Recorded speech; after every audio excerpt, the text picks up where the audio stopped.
Now I want to talk about economics because it's being brought to my attention that there's a new report going around claiming that every single job in any relationship where someone is paid a wage to do something and that enterprise is making profit, that is always a case of surplus value being created by that employee because by virtue only of the fact of being paid a wage and by virtue only of the fact of the relationship itself. And that's all you need. All you need is some abstract transcendental relationship with no mediation in the actual creation of material wealth and reality.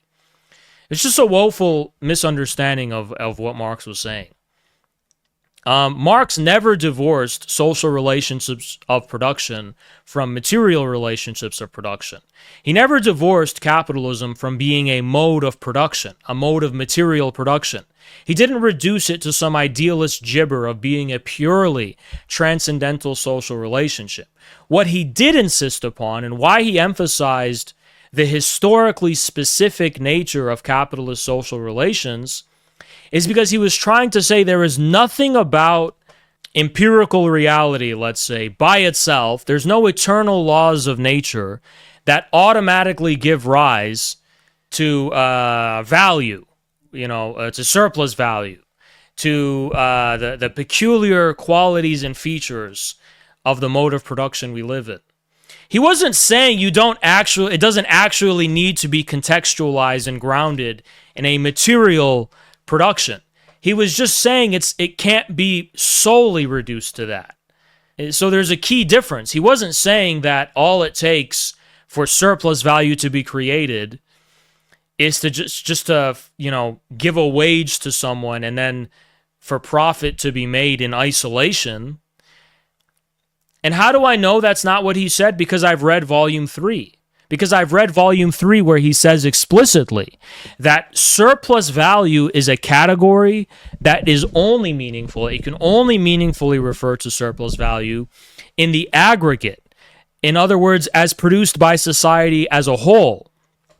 So there are many sectors of the society which are profitable, that is raking in more money than what they initially started off with investing with, but which are just redistributing surplus from other sectors of the economy in order so everything levels out into an average rate of profit. Surplus value is produced at the aggregate level. Not every industry is producing surplus value. Many industries are parasitic.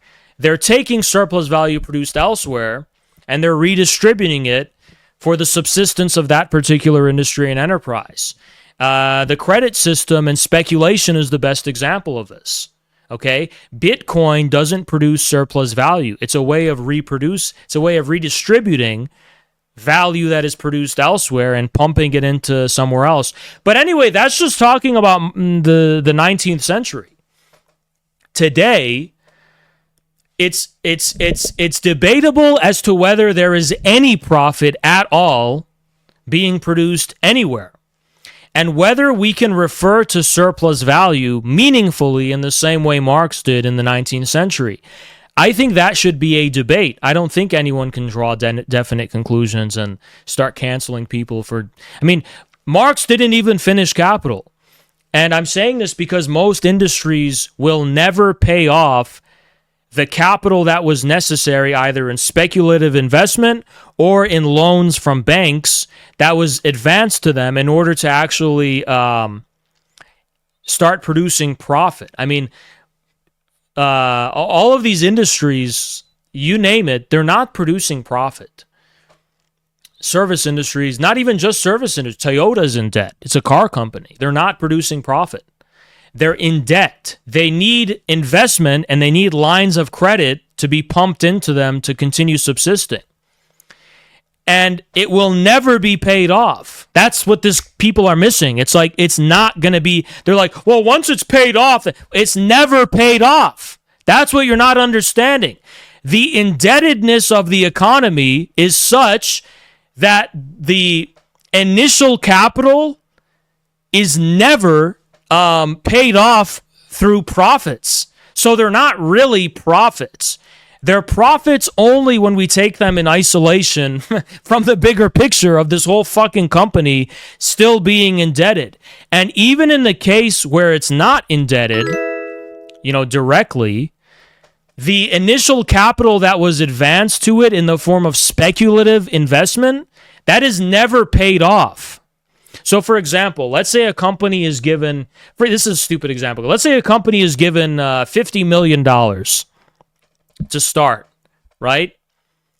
In almost every case, the company never makes enough profit to match that initial $50 million investment. So it's never actually the self-valorizing process of capital anymore. It's not capital valorizing itself. That's a precondition for Marx. Productive labor valorizes capital. It initiates the process by which, from nothing but labor, capital expands and valorizes itself and grows. But in today's economy, whatever you want to call it, capitalist, whatever, that is not how enterprises work. And that's what I talked about in my video. Now, I've studied this, and it's like, I'm not drawing... so we know this. Now, how do we understand surplus value in the 21st century? It's really hard. Something interesting I've noticed is just look at the companies that make the most profit margins. I've noticed it's two types of companies. One of them is energy. Makes sense. Energy is a proxy for the entire economy. And then on the opposite end of it, energy is the most primitive thing. It's just a raw material, right? But on the opposite end, the most advanced product of our mode of production that requires the most amount of supply chains are the chips. NVIDIA, the chip companies in Taiwan, whatever, they make like 50, 60% profit margins, 40 to 6, something like that. Profit margins that seem to be able to catch up with the total amount of capital advanced in order to produce those margins. So that is something I find interesting. This is why I think Michael Hudson is worth more than all Western Marxists, because they don't talk about debt. I'm sorry, but the whole debt thing, I mean, please stop LARPing and pretending like, oh yeah, I'm just going to one-for-one apply capital. Not even capital, just capital volume 1. And for these idiots, I need to explain this, and just so my audience is educated. Most of the project of capital, it's crazy, right? But it's actually called a critique of political economy. Marx wasn't really proposing his own theory, necessarily, always. He was presenting the conventionally established theories of classical political economy and working through the contradictions and inconsistencies and trying to derive conclusions thereof on that basis. I see so many people cite theories of surplus value where Marx is paraphrasing Adam Smith and just presenting what Adam Smith was saying about productive labor. He wasn't even talking about what he himself was saying. He was just saying this is what these guys are saying productive labor is. And people make it seem like that's what Marx himself is saying. And it's like, well, no. And all I can say is that when you look at Marx's commentary and critique of political economy, I don't know how you can draw the conclusion that capitalism for him and capitalist relations could be divorced from material production. Marx even gives the physiocrats credit for acknowledging a material basis. He just rejects the view that it can be reduced to one specific form of let's say, technology, which is agriculture. In capitalism, the constant revolutionizing of the productive forces is such. This is why, like, for example, people always try to cite Marx saying, oh, it doesn't matter what type of labor it is. This is not what establishes so-and-so as a capitalist relation. It's like, well, Marx was not trying to say that the relationship can exist in isolation from its actual material premises and material production. What he was rather trying to say is that it couldn't be reduced to a specific form of material production. For example, there's different forms of material production because there's different revolutions in the productive forces. Producing cars is not the same form of activity as far as nature is concerned as, producing linen coats in the 19th century. So you can't affix to a specific technological paradigm some eternal laws of human nature or production and so on, because the productive forces are constantly revolutionizing. But it doesn't change the fact that they still have to be materially grounded. They still have to be grounded in the production of material wealth for society, like the production and reproduction of human beings ultimately, which is what Engels says, right? So these people, I don't understand the stupidity. It's like, no, of course Marx was not saying capitalist relations. I mean, think about how stupid it is. How does capitalism even arise from feudalism? Or how could socialism even arise from capitalism if capital is just this like pure transcendental horizon, totally divorced from any contrary material reality? And that they literally believe that. They're Gnostics. They believe capitalism is this transcendental, Gnostic, demiurgic prison world. It's just fundamentally inescapable. Oh, capital is inescapable. Capital is all-powerful. And this is what these hipster gibberers say. It's like, well, no. Capitalism only arises as a particular mode of production because it's a mode of production. It's a specific way of giving expression. It's a specific way humanity is producing materially its own existence. It's not a transcendental ideal relationship. It's not a transcendental aesthetic of the mind. Capitalist relations are not transcendental relationships of the mind, okay? They are relationships rooted in production. They are relations rooted in production, okay? I don't know why I need to say this, because Marx literally says this like thousands of times, but here we are. Capitalist relations, because these people are like neo-Kantians. These people, they're like neo-Kantians who are like, oh, capitalist relations of production. And they're fixated on how these relations obfuscate our relationship to reality and all this kind of stuff. And it's like capitalist realism with Mark Fisher. And it's like, well, what about how like it's actually based in material production? It's not reducible to that. We're not saying that. Marx didn't say that. But it's inseparable from it. Without that context, it's meaningless to talk about. It's meaningless to talk about outside that context. You can't talk about capitalist relations of production if you're not talking about a specific form of production. We're not denying the specificity of that form, but we are insisting upon the fact that it is a form of material production, like actually producing material wealth and the conditions, the natural conditions of the subsistence of man. So it's just kind of ridiculous. It's like, well, yeah, of course it's rooted in the expansion of material wealth and like what is necessary to actually... And you know what? Even if you want to play these like idealist postmodern games, I will meet you there.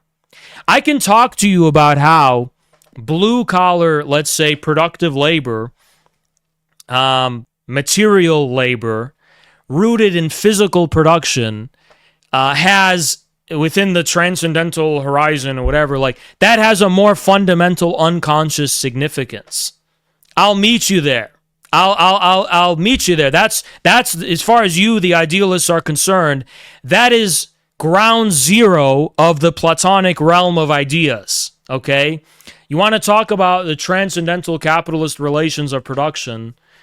Those are being materially reproduced, and not just reproduced in terms of people's ideas, at the level of something physical. Like nature itself is not some metaphysical purport. Nature is the otherness. For you, idealists, right? For Hegel, nature is the otherness, the negation.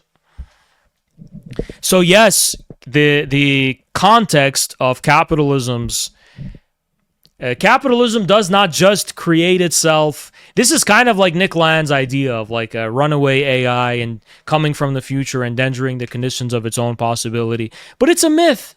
I'm sorry to say, it's a myth. Capital does not create itself. It doesn't. It's rooted in a more fundamental context than itself. You don't want to agree with that? Fine. But Marx and Engels believed that. Marx and Engels believed capitalism was rooted in a more fundamental and more material context than just itself. How do I know this? Because for them, that context was a process of transition into a new mode of production, which they called socialism. Voila! Not French, but there you go. There you go. It's that fucking simple. If these people were right about the nature of Marx's views on capitalism, Marx would not have believed in the inevitability of capitalism's transformation into a new mode of production. My book probably will not. My first book will not talk about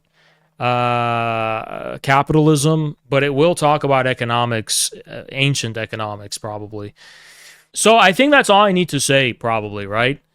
Anyway, and then, you know, I talked about this in my video that was posted on the Haas channel, but, you know, then what is the status of productive labor and surplus value? And I said the place we should start is what labor sustains and maintains the revenues, the constant revenues, like oil, for example, out of which usurious interest-bearing credit can be injected into other sectors of the economy.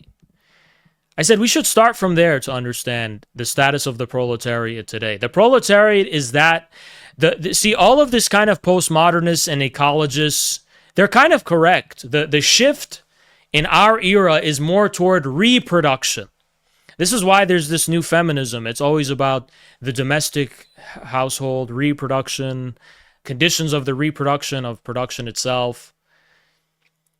And there's grains of truth in that, because the proletariat is no longer maybe a class which is only producing surplus value. It's a class which is maintaining the streams of monopolistic rent and revenue, which are used as collateral to lend out or inject credit into to pursue more speculative and speculative, adventurous enterprises, which are in the hope of actually getting a return on investment through surplus value or or profit. You need to study the Rockefellers and the Vanderbilts and the Morgans and monopoly capitalism as it arose in America, because it's a very unique kind of, Marx didn't write about it, honestly. It's something very unique, the standardization, how they consolidate these industries, which in laissez-faire England, so to speak, these are industries that are producing surplus value, but they standardize these industries such that they're accruing very predictable streams of revenue and income. It's just no different than rent. They're monopolies. And on the basis of these predictable streams of revenue and income, that could be used as collateral to issue out loans for kind of not productive, but speculative venture capital enterprises that are unproven as far as their ability to have returns on investment. Like maybe that's going on with NVIDIA and then the chips, you know. I'm not saying the frontiers have been closed completely and there's no possibility to entertain that there's profit. I'm just saying it's an open question. We should start exploring it. Then I have to say, for example, you know, agriculture was the first form of this kind of collateral that banking dynasties would arise on the basis of. In Italy, around the time of fascism, actually, what would happen is that the big landowners would oftentimes be the same as the big bankers, the banking dynasties in Italy, and they would use their land as collateral. And that was the case in feudalism, because the revenues in agricultural profit, which was rent, really, were just predictable. That's why the physiocrats, they place the emphasis on agriculture that they do, but Marx rejected that. Why? Because he was aware of this new development within political economy, so far as the physiocrats were concerned, of industrial enterprise, which did not have the same level of predictability as agriculture, and which therefore was more speculative and experimental and riskier. And but eventually that turns into forms of revenue, not just profit, revenue that become predictable and standardized. Similar, actually, to agriculture. So something strange happens where, like, capitalism, as Marx understood it itself, kind of folds back into the feudal, I guess, rent-bearing, the dominant form of income being rent-bearing, income. That doesn't solve the puzzle entirely. At some level, is surplus value still being produced? I think so, but I just think, one, it's socialized. It's not the capitalist production of surplus value. It's something that integrates the total supply chains, not only of a given society, but potentially the entire world, culminating in the chips production. It's trying messing up these predictable revenues. The chips sector is everything is at stake there. That's why there's the wars over Taiwan. Just look at the profit margins of the chips industry. It beats everything else. There's a reason for that, because all of these supply chains, see, look, the predictable revenues in rent, they are used to give out loans because they're only predictable, they're only steady revenues in rent, or they can only increase to offset the falling rate of profit, so to speak, through new speculative experimental kind of venture capital enterprises. R&D, basically, to produce new kinds of thresholds of profitability and extraction of surplus value, so to speak. So everyone is in debt, but they're hoping chips are going to be the thing that pays everything off, basically. It's kind of like that. Like that's what's going to pay back all the debt. That's impossible, actually, to pay back. It's like, look, you're already getting revenue in railroads or in oil or whatever, and then you're giving out interest-bearing credit and debt. So you're reaping profits from other industries, and everything is being centralized and aggregated. Lenin talks about that in Imperialism. That's what was happening with monopoly capitalism. And it laid the foundations for socialism, and today it's kind of culminated in BlackRock, which is now making investments based on algorithms, utilizing information technology. Algorithms which can be aligned, like according to values, according to desires, like what do you call it? ESG scores, right? So that's kind of a foundation, if not already socialism. It's definitely a foundation for it. So we will have Red Rock. ACP is Red Rock. We're going to become Red Rock, not BlackRock, Red Rock. We're going to algorithmically allocate resources to the most profitable and productive chapter enterprises, and even then we will have it so that you'll have to fit criteria. We'll have our own ESG scores. How much are you? If you're producing anime, we'll take away the investments. Just like if you're being racist, you get it taken away, or whatever. There you go. Anyway, guys, enough jokes. I'm gonna sign off. I hope you found the stream informative and helpful to you. Bye-bye.